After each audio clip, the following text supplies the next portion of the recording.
जय श्री हरि मित्रों, हमारे बहुत से भक्तगणों के सनम्र निवेदन पर आज से हम शिव उपासना अंक भी आरंभ करेंगे, जिसे हमने शिव प्रसाद नाम दिया है।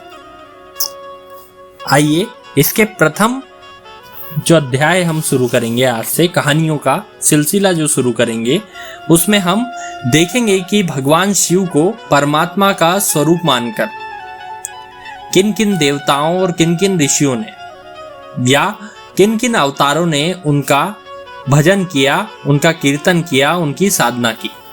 तो आज हम बात करेंगे भगवान शिव के सबसे बड़े भक्त, जिन्हें परम शिव भी कहा जाता है, यानी जितने शिव सम्मत लोग हुए हैं उनमें उनका स्थान प्रथम आता है और अपने हृदय में भगवान शिव को वह विराजमान करते हैं। आज हम उनकी उपासना के बारे में पढ़ेंगे।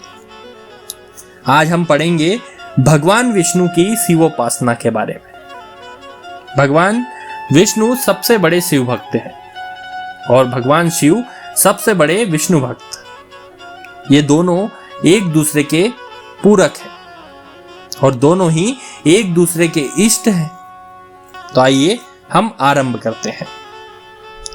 समय के परिवर्तन से कभी तो देवता बलवान हो जाते हैं और कभी दानव। एक बार दानवों की शक्ति बहुत अधिक हो गई। वे देवताओं को या साधु जनों को बहुत अधिक कष्ट देने लगे। देवता भी इन बातों से संतृप्त हो गए। इसलिए उन्होंने अपने दुखों की निवृत्ति के लिए भगवान ब्रह्मा को लिया और विष्णु भगवान के समीप पहुंच गए और उनकी स्तुति करने लगे। स्तुति से प्रसन्न होकर भगवान विष्णु ने उनके आने का कारण पूछा। तब देवों ने हाथ जोड़कर विनती की कि हे महाराज, हम लोगों को दुष्ट दानव अपरिमित कष्ट पहुंचा रहे हैं। हमारा एक स्थान पर रहना कठिन प्रतीत होता है, जिसके कारण इस ब्रह्मांड के, इस प्रकृति के प्रति हम अपने कर्तव्यों को ठीक से निभा नहीं पा रहे हैं। अतः आप कुछ बताइए जिसके कारण हम इनके इस कष्टमय जो वातावरण है या फिर उनकी जो प्रवृत्तियां हैं उनसे मुक्त हो सके। आपके अतिरिक्त हमें कोई शरण नहीं देता।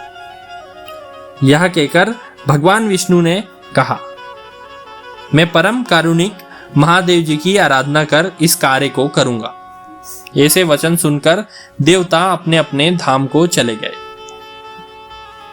इधर भगवान विष्णु ने क्षीर सागर का सुखद शयन छोड़ दिया, कैलाश के समीप पहुंच गए और वहां पर अग्निकुंड बनाकर हरीश्वर नामक ज्योतिर्लिंग की स्थापना कर दी।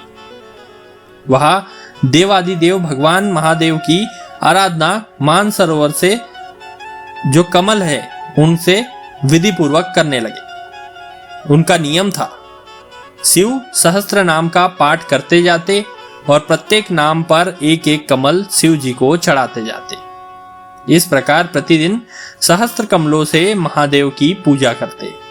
ऐसे आराधना करते करते जब बहुत समय व्यतीत हो गया, तब एक दिन महादेव जी ने उनकी परीक्षा के लिए उन 1000 पुष्पों में से एक पुष्प कम कर दिया।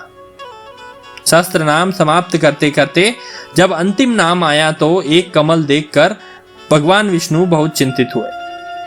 वह उसी प्रकार के कमल पुष्प की प्राप्ति के लिए संपूर्ण पृथ्वी पर भ्रमण कराए, किंतु भगवान शिव की लीला से उन्हें उस प्रकार का कमल पुष्प कहीं न मिला।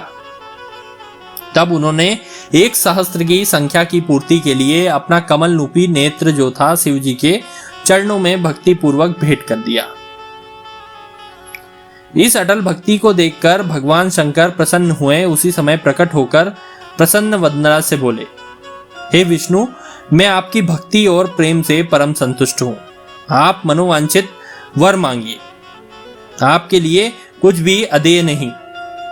भगवान का ऐसा वचन सुनकर भगवान विष्णु ने हाथ जोड़कर प्रार्थना की, प्रभु, इस समय देव बहुत परेशान हैं और दैत्य बहुत प्रबल हो गए हैं। इतना उपद्रव कर रहे हैं कि देवताओं का रहना कठिन हो रहा है। संपूर्ण त्रिलोक जगत में उनसे पीड़ित सभी व्यक्ति इधर उधर भाग रहे हैं। आप देवताओं तथा समस्त जगत की रक्षा का कोई उपाय कीजिए। इस समय मेरे अस्त्र शस्त्र निष्फल हो गए हैं, इसलिए मैं आपके शरण में आया हूं। भगवान विष्णु के ऐसे वचन सुनकर शिव जी ने तेजोमयी सुदर्शन चक्र उन्हें भेंट कर दिया। इससे सभी देवताओं का उद्धार होगा और दैत्यों का विनाश हो जाएगा। ऐसा कहकर वह अंतर्ध्यान हो गए। भगवान विष्णु ने सुदर्शन चक्र की सहायता से बिना परिश्रम के बहुत शीघ्र ही असुरों का विनाश कर डाला और तीनों लोकों में आनंद की फेरी बजने लगी। उस चक्र को भगवान विष्णु बहुत आदर पूर्वक धारण किए रहते हैं और जब जब शत्रुओं का संहार करना होता है तब तब उसे काम में लाते हैं।